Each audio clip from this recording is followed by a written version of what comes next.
I help a lot of small businesses do their people process. That's kind of one of the things that I do and that I love to do the most. Yeah.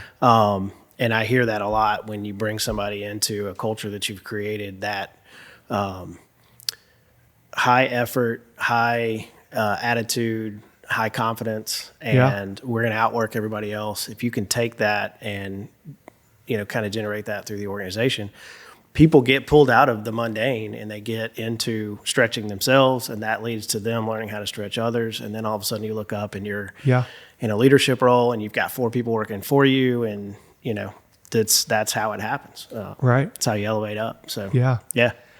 And I'm so incredibly grateful for that experience. And it's one of those things like the obstacle is the path kind of thing. Because what made that job so difficult and demanding is what also made it so incredible and rewarding. Mm-hmm. Right? Right. It's like the hurdle was the path. Mm-hmm. And our society today, I think the norm is just to avoid the tough thing, and we all want instant gratification and things to be easy.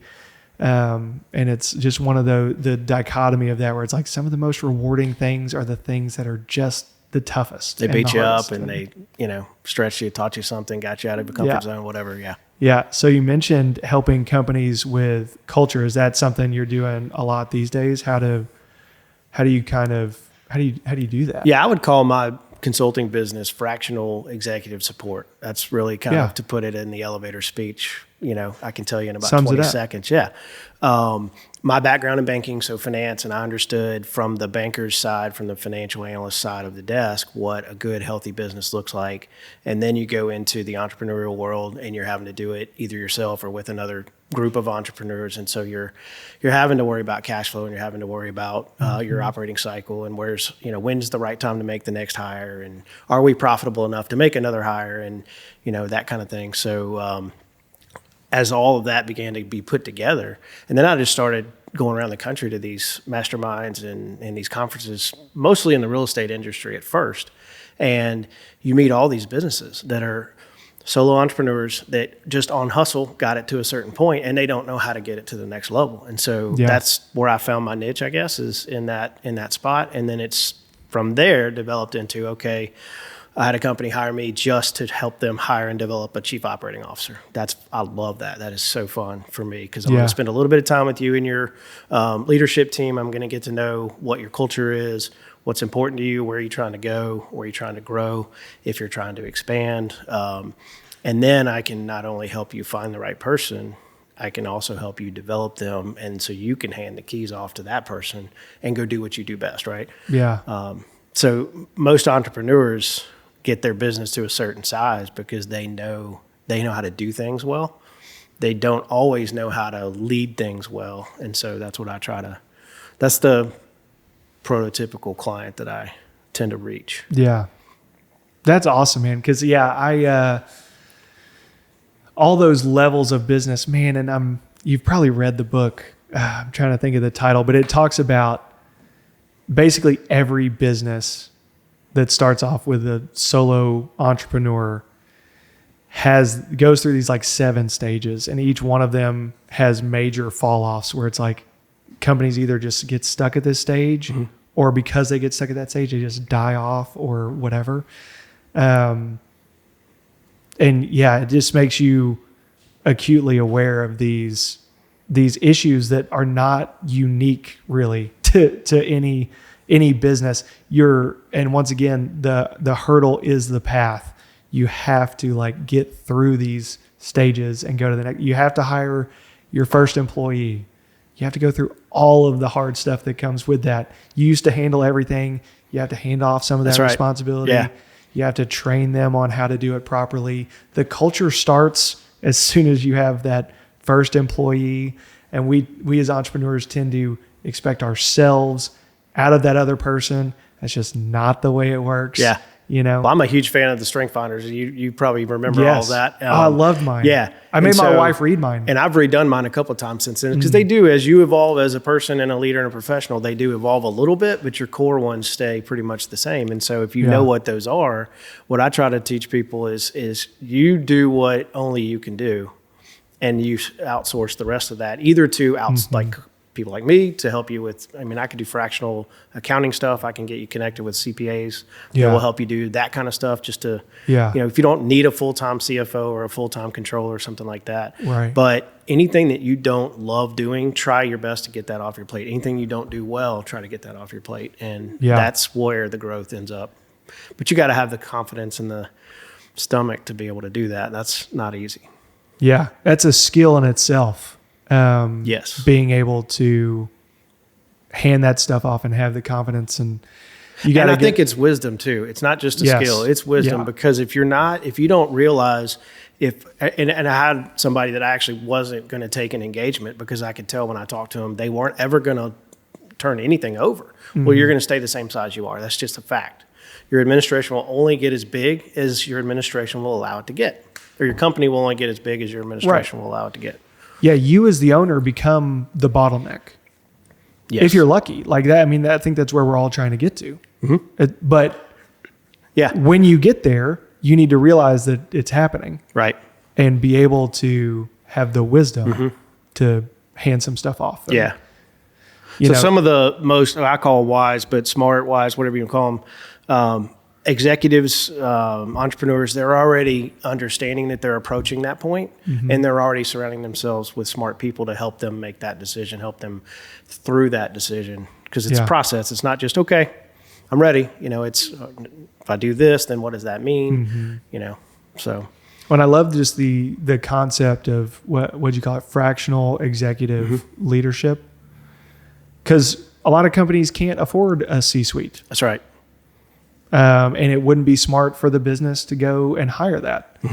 But just like you can have a bookkeeper that you pay for the hours that they work, Yeah. And I offer that too. There you go. Anything financial related. So to help, if you need somebody to look at your books to make sure there's good controls in place, if you find that there aren't, helping them correct those issues, dual control, signatures and things like that you have to access online is a huge deal. Make sure you're got that all buttoned up. But then when you hand that off, you still can't, I've handed it off and it's good now. I've got to have my checks and balances in place to make sure that it stays good. Right. That's the main. It's a big part of it. Yeah. It's like you don't want to, the goal of getting in business is to stay in business. The goal of getting married is to stay married. Right. The goal of getting in shape is to stay in shape. Yeah. Right. Of course. Just like it's important to get it under control, but then keeping it that way is equally, if not more important. Yes.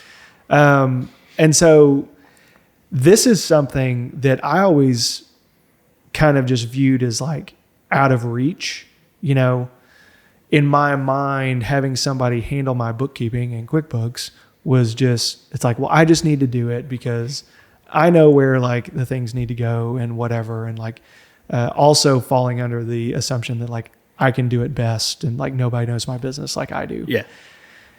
And then you're sitting in front of QuickBooks at 2:30 in the morning and you're just like, I barely made it through an accounting class in some college that I did, right? Like there may be somebody out there that can do this in 2 seconds, do it better than I could. And they're not going to charge me near as much as I thought they were going to. Right. And you have to decide what your time is worth. And that's the other thing people forget is the opportunity cost that you don't get to take advantage of the things that your time is better spent doing. So that's huge. And you can't quantify that. It's really difficult. Yeah. It's really, really difficult. I mean, if you're in a very transactional business where you can literally define, if you're, my lawn guy, he knows exactly what his time's worth because he gets that much per lawn. He can do X amount of lawns per day. Yeah.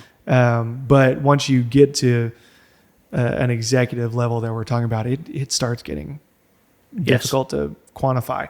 And I have gone through this and I'm still going through this, but like I think it's common with entrepreneurs. I spent so long scratching and clawing for some traction and some growth and some opportunity and just saying yes to anything that would pay me, basically, right? Because it's like the bills don't stop. You got to just keep going. You're just looking for anything to just stick, right? Mm-hmm.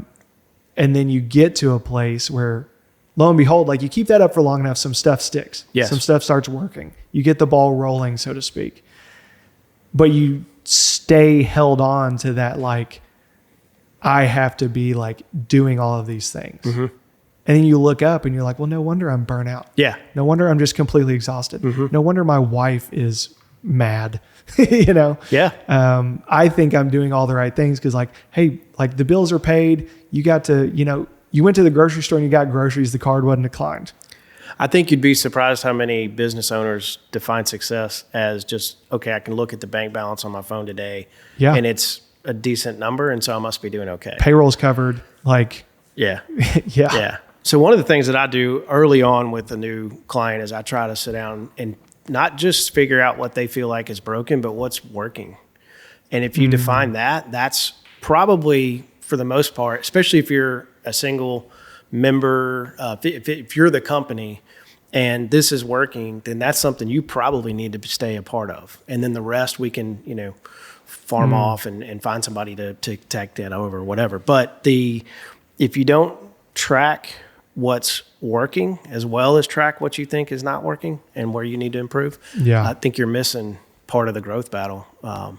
That's great advice. Because if you are sitting around the table at 7:00 at night, you're with your wife, you've had dinner, the kids are running around the house playing and stuff, and you're enjoying being a dad and a husband, right? Which you should. Right.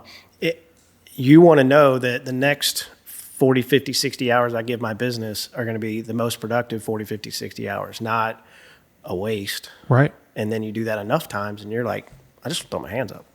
Yeah. Right? Yeah. Yeah. Thanks for watching. If you liked that video as much as we liked making it, be sure to check out another one. You've got one here. You got another one over here.